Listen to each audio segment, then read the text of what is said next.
বৌমা। জি। বাহ বৌমা, তোমার মাথা চুলটি তো সেই সুন্দর। জানা মা, আপনিও না কেমনে যে কোন। আর একটা দিন যদি তরকারির মধ্যে চুল পাই না, কি করে বাপের বাড়ি ভাড়া দিন। নতুন ব্যবসায় ঢুকে আমারে তুমি একবারে ভুলেই গেছো, এটা কিন্তু ঠিক না। ও মাই গড, 1 লাখ টাকা দিয়ে তোমার ভাইয়ের সাথে ব্যবসা শুরু করেছি, 10 লাখ টাকা হয়ে গেছে। আমার ভাইয়ের সাথে ব্যবসা করলে এমনই হবে, আমার ভাই তো ব্যবসার গুরু। সত্যি তোমার ভাই ব্যবসার গুরু, তা না হলে 3 মাসে 10 লাখ টাকা লস করে কি করে? এই শুনছো, তোমার বোনকে দেখলাম একটা ছেলেকে নিয়ে হোটেলে ঢুকতে। বলো কি সর্বনাশ, এখন কি করব বলো তো? দাঁড়াও, যা করার আমি করতেছি। হ্যালো ছোট গিন্নি, কোথায় তুমি? দোলা ভাই, আমি মাত্র পরীক্ষার হলে ঢুকলাম, পরীক্ষা দিচ্ছি। পরীক্ষা সাবধানে দিও, এই পরীক্ষার রেজাল্ট জানি না আসে। এই মায়া, কই তুমি? আমি বাথরুমে ঢুকলাম, আধা ঘন্টা আমারে ডিস্টার্ব করবে না। একটু পরে গোসল করতে যাও, আমি তোমার জন্য গরম পানি করে নিয়ে আসি। আরে কি বলো, গরম পানি দিয়ে কি হবে? এখন কি শীত আছে নাকি? পুরো শীতে একদিনও গোসল করো নাই, গরম পানি ছাড়া তোমার শরীরের ময়লা কি উঠবে? আচ্ছা মা, কও তো এই পৃথিবীতে সবচেয়ে ভালো পুরুষ মানুষকে? কেডাই আবার? আমার বাপ। আমার বাপের মতো ভালো পুরুষ মানুষ এই পৃথিবীতে আর একটাও না। আর সবচেয়ে খারাপ পুরুষ? কেডাই আবার? তোর বাপ।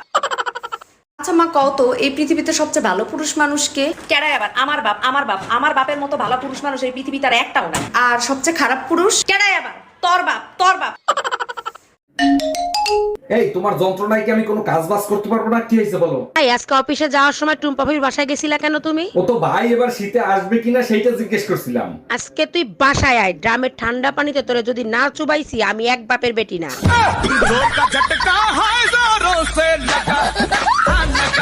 আচ্ছা শোনো, তুমি তো সবকিছু পারো, তুমি কি তোমার ভবিষ্যৎ দেখতে পারো? আবালের মতো কথা বললা, ওগুলো কুসংস্কার, কেউ কারো ভবিষ্যৎ দেখতে পারে না। মোটেও কুসংস্কার না, আমি আমার ভবিষ্যৎ পরিষ্কার দেখতে পারি। তাই নাকি? তা তুমি তোমার ভবিষ্যতে কি দেখতে পাচ্ছ? তোমার জন্মদিনে আমার আইফোন দেওয়ার কথা ছিল না, ওইটা আর দিতে পারবো না।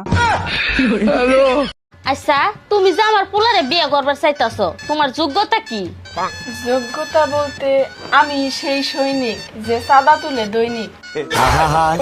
আচ্ছা মায়া, তুমি যে কথায় কথায় আমারে গালিগালাজ করো, স্বামীরে গালিগালাজ করলে যে পাপ হয় সেটা কি তুমি জানো? স্বামীর আদেশ মেনে চলাটা যদি পাপ হয়, তাহলে সেই পাপ আমি করতে রাজি আছি। স্বামীর আদেশ? আমি কখন বললাম যে আমারে তুমি গালিগালাজ করো? তুমিই তো বলছো দুনিয়ার সাথে লড়াই করে জিততে হবে, মায়ের সাথে প্রয়োজন হলে গালি দিতে হবে। তুমিই তো আমার দুনিয়া, শোনা।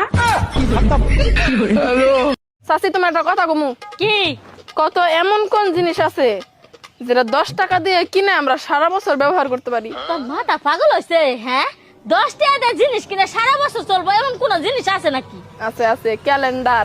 এই, এটা তো আমি জানতাম, পরে কথা আমার মনে ছিল না। আরে মায়া, আজকে তোমার এত খুশি খুশি লাগতেছে, কি ব্যাপার? কাহিনী কি?